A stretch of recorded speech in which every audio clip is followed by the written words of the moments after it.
Bonjour tout le monde.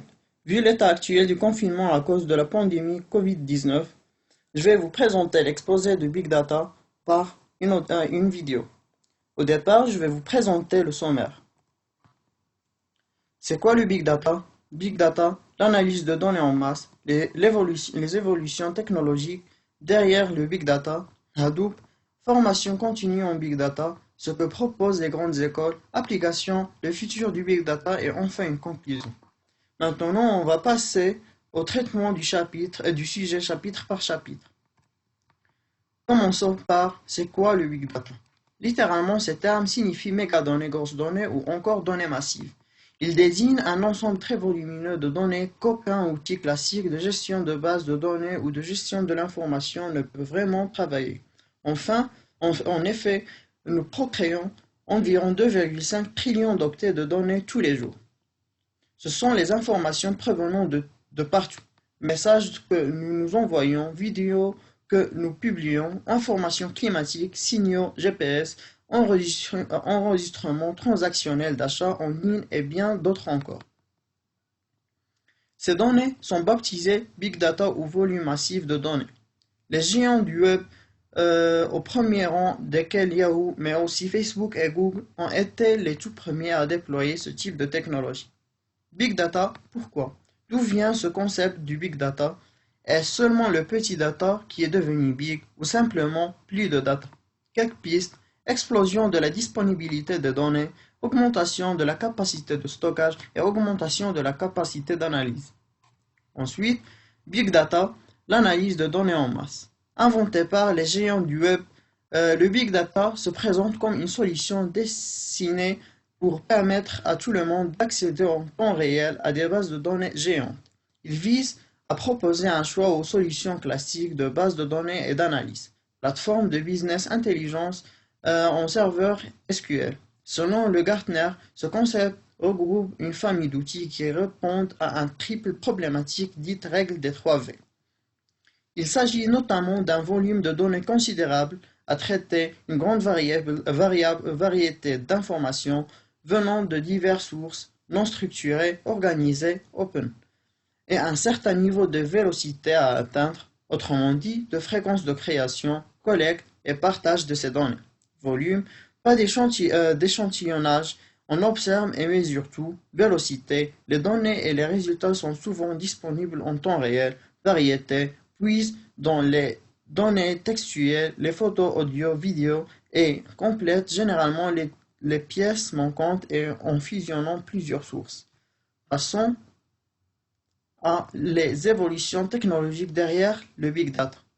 Les créations technologiques qui ont facilité la venue et la croissance du Big Data peuvent globalement être catégorisées en deux familles.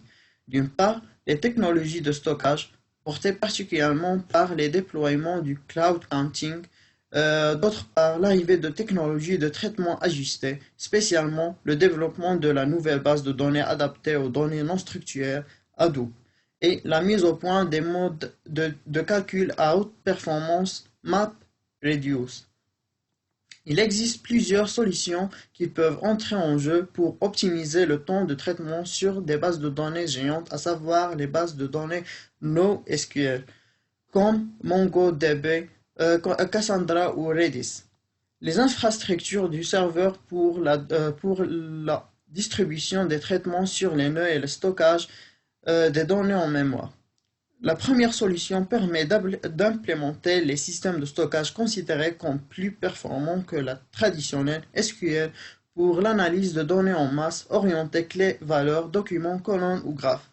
La deuxième est aussi appelée le traitement massif parallèle, le framework Hadoop, où on est un exemple. Celui-ci combine le système de fichiers distribués HDFS de la base NoSQL HBase et l'algorithme MapReduce.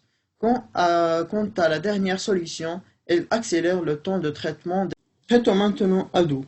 Lors de l'événement du World Wide Web, à la fin des années 90 et au début des années 2000, les moteurs de recherche et les index furent créés pour aider à localiser des informations pertinentes au sein du contenu textuel.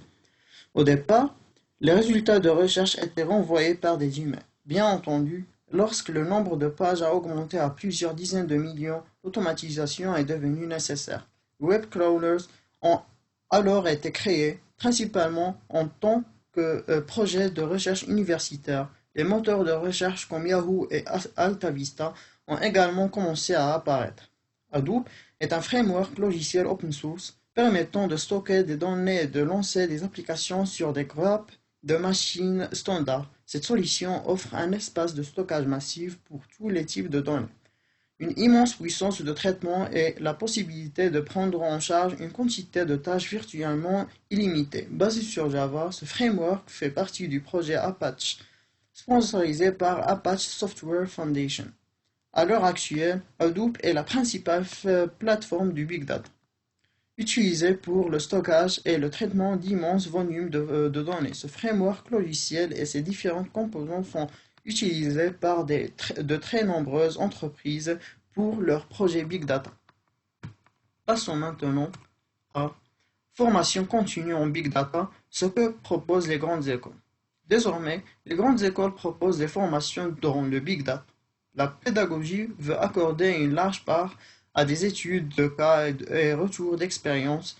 Elle met aussi en exergue les fils rouges. Il s'agit de projets de mise en situation professionnelle que certaines grandes entreprises telles que EDF ou encore Capgemini proposent.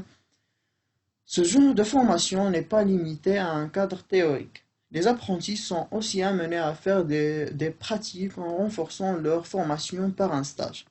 Pour intégrer ces écoles, il faut être un titulaire d'un diplôme ingénieur en informatique ou télécommunications ou d'un master universitaire scientifique ou technique, en informatique ou en mathématiques appliquées.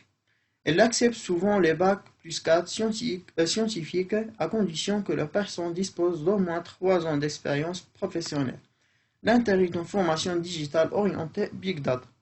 De plus en plus, le numérique s'illustre comme la pierre angulaire de chaque entité souhaitant percer sur le marché devenu très moderne de l'emploi.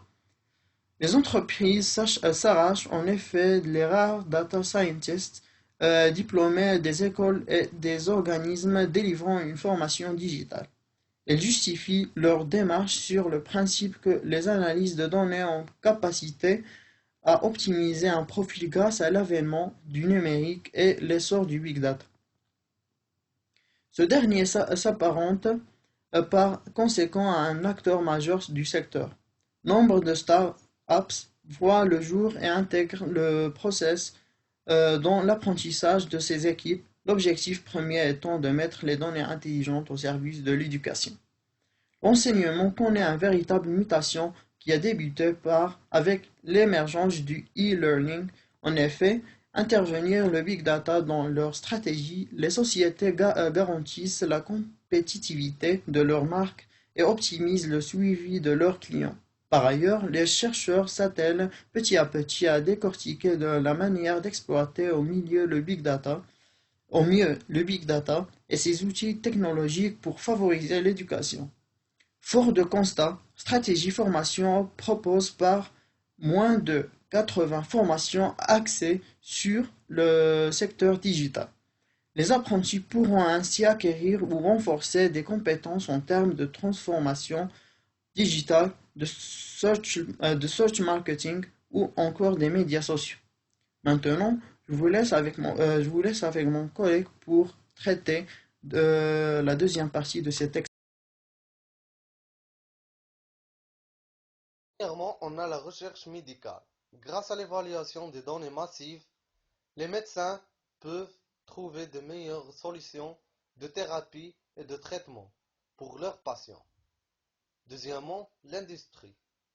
Grâce à l'utilisation des données des machines de la chaîne de production, par exemple, les entreprises peuvent augmenter l'efficacité de leur production et travailler de manière plus durable. Troisièmement, l'économie. Elle permet aux entreprises de mieux connaître leurs clients et de leur proposer des offres toujours plus adaptées à leurs besoins.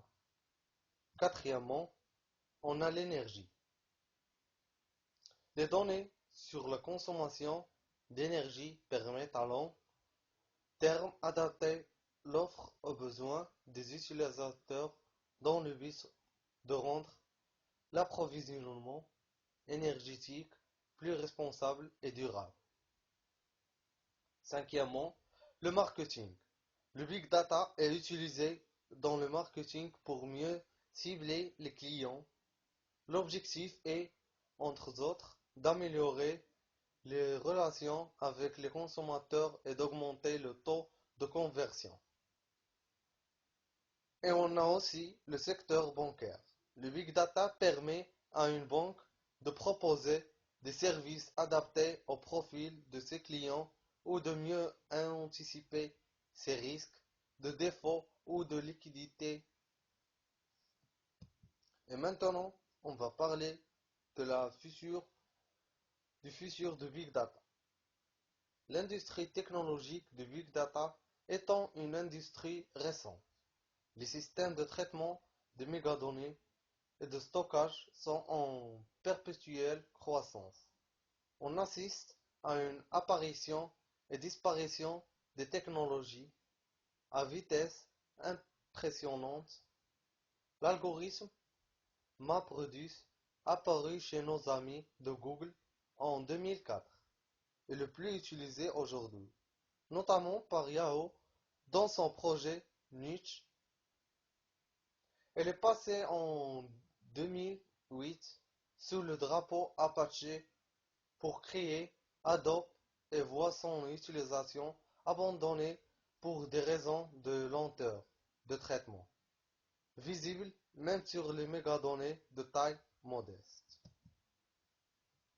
À partir de la deuxième version de Adobe, l'architecture a été rendue modulaire et permis d'accepter de nouveaux modules de calcul. Adobe File System, HDFS. MapReduce est l'un d'eux. C'est ainsi que Spark, bien plus jeune que MapReduce, reprend peu à peu le flambeau. Cet outil est aussi développé par la maison Apache, Spark pouvant être exécuté au-dessus de Adobe et de nombreuses bases NoSQL. Ce projet, qui a connu ces dernières années un essor rapide, a reçu l'approbation d'une grande partie de la technosphère des développeurs. Et pour conclure, on peut dire que les volumes de données massives Big Data engendrent une évolution considérable des modèles technologiques de l'entreprise, évolution qui permet d'accéder à de nouvelles opportunités d'affaires et de mieux contrôler les risques inhérents. Le Big Data représente certes une opportunité significative, mais pose aussi des défis spécifiques. Ces derniers incluent un ensemble relativement nouveau de technologies plutôt complexes à appréhender, dépourvues pour l'instant d'outils pour encourager leur adoption et leur développement. Par ailleurs, les ressources documentées sont peu nombreuses. L'approche open source de Talend ainsi que sa plateforme flexible d'intégration pour le Big Data relèvent ces défis, permettant à un utilisateur de relier facilement et analyser des données provenant de systèmes disparates pour contribuer à piloter et améliorer la performance de l'entreprise. Merci pour votre attention et on vous souhaite une bonne santé, monsieur. À bientôt.